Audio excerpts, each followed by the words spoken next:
मान लीजिए ये हमारी नलिकाएं हैं या हमारी कैपिलरीज हैं और इसके अंदर ब्लड सर्कुलेट हो रहा है, तो ये इनकी वॉल्स पर जो प्रेशर डालता है दोनों साइड में, उसे हम ब्लड प्रेशर कहते हैं। और ये ब्लड प्रेशर दो टाइप का होता है, सिस्टोलिक एंड डायस्टोलिक।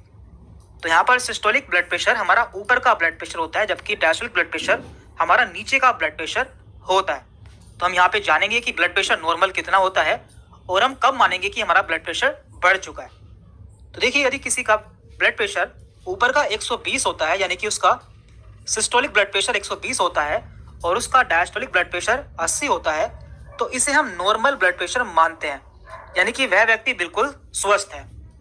और इसके अलावा यदि किसी का ब्लड प्रेशर 130 हो जाता है ऊपर का और नीचे का 85 हो जाता है, तो ये ब्लड प्रेशर भी नॉर्मल माना जाता है, यानी कि उसका ब्लड प्रेशर अभी कंट्रोल में है।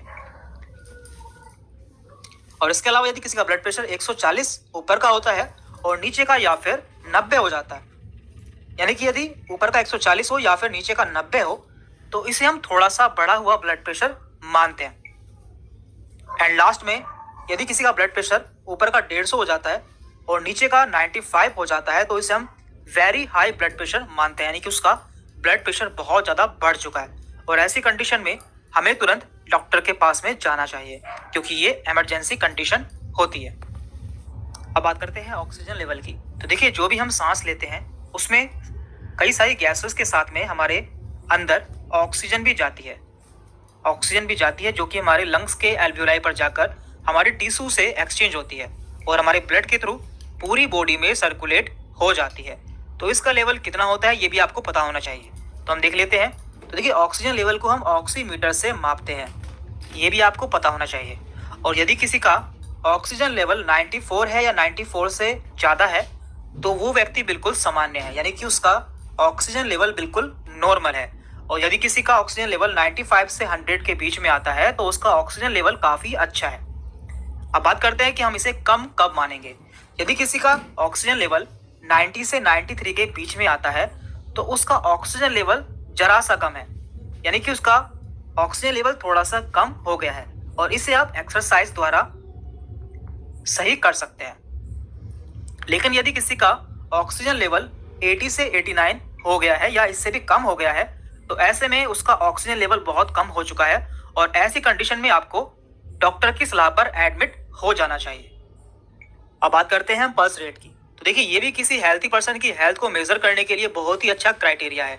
हम जानेंगे कि किसी नॉर्मल पेशेंट का या व्यक्ति का पल्स रेट कितना होता है। तो देखिए, ये होता क्या है, हमारा दिल या हमारा हार्ट 1 मिनट में जितनी बार बीट होता है या धड़कता है, उसे हम पल्स रेट कहते हैं। नॉर्मली ये 72 से 75 टाइम्स बीट करता है। तो देख लेते हैं। देखिए, यहाँ पे लिखा हुआ है 72 पर मिनट, यानी कि यदि किसी पेशेंट का या व्यक्ति का हार्ट 1 मिनट में 72 बार बीट हो रहा है, तो इसे हम बहुत अच्छा पल्स रेट मानते हैं, यानी कि उसका पल्स रेट गुड है। और यदि किसी का 60 से 80 के बीच में पल्स रेट आता है, तो उसका पल्स रेट नॉर्मल है। लेकिन यदि किसी का पल्स रेट 90 से 120 के बीच में आता है, तो उसका पल्स रेट काफ़ी बढ़ा हुआ है। तो ये भी आपको पता होना चाहिए। अब बात करते हैं हम शरीर का तापमान, यानी कि बॉडी टेम्परेचर। ये जानना भी आपके लिए बहुत इंपॉर्टेंट है कि हमारे शरीर का टेम्परेचर कितना होता है।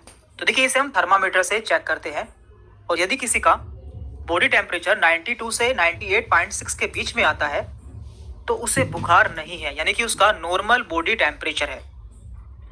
और यदि किसी का टेम्परेचर आपको 99 मिलता है, तो उसे हल्का सा बुखार है। और यदि किसी का टेम्परेचर 100 से 102 या उससे ज़्यादा मिलता है, तो उसे ज़्यादा बुखार है। तो ये भी आपको पता होना चाहिए। अब बात करते हैं हम HRCT या फिर चेस्ट सीटी स्कैन की। ये आजकल बहुत कॉमन है, और इसमें हम किसी भी बॉडी पार्ट को या किसी भी बॉडी ऑर्गन का डिटेल में एनालिसिस कर सकते हैं। तो यहाँ पे कुछ स्कोर दिए जाते हैं, जैसे कि 0 से 8, 9 से 18, 19 से 25। तो पहले हम इसे समझ लेते हैं कि ये होता क्या है। देखिए, यहाँ पे हमने लंग्स का डायग्राम लिया है इसे समझने के लिए। तो देखिए, लंग्स में 2 साइड होती है, यानी कि 2 लंग्स होते हैं, राइट एंड लेफ्ट। तो आप जानते हैं कि राइट साइड में हमारे लंग्स में 3 लोब होते हैं, सुपीरियर, मिडल एंड इंफीरियर। जबकि लेफ्ट साइड में हमारे लंग्स में केवल 2 लोब होते हैं, सुपीरियर एंड इंफीरियर। तो देखिए, यहाँ पे हम इन्हें कुछ नंबर्स देते हैं। यानी कि सिटी स्कोर देते हैं। तो यहाँ पे हम हर लोब को 5 सिटी स्कोर देते हैं। मान लीजिए यहाँ पे हमने 5 दिया है इस लोब को, इसे भी 5 दिया है, इसे भी 5 दिया है, इसे भी 5 दिया है और इसे भी 5 दिया है। तो कुल मिलाकर हमारा स्कोर बनता है 25। तो हम सिटी स्कैन में देखते हैं कि हमारा कितना % या कितने लोब खराब हो गए हैं। यदि हमारा मान लीजिए कि हमारा सुपीरियर लोब में से इसका 3 पॉइंट खराब हो गया है, तो हम मानेंगे कि यहाँ पे केवल इसका 2 पॉइंट ही सही है। और मान लीजिए कि यहाँ से हमारा 1 पॉइंट खराब हो गया है, तो यहाँ पे हमारा केवल 4 पॉइंट ही सही है।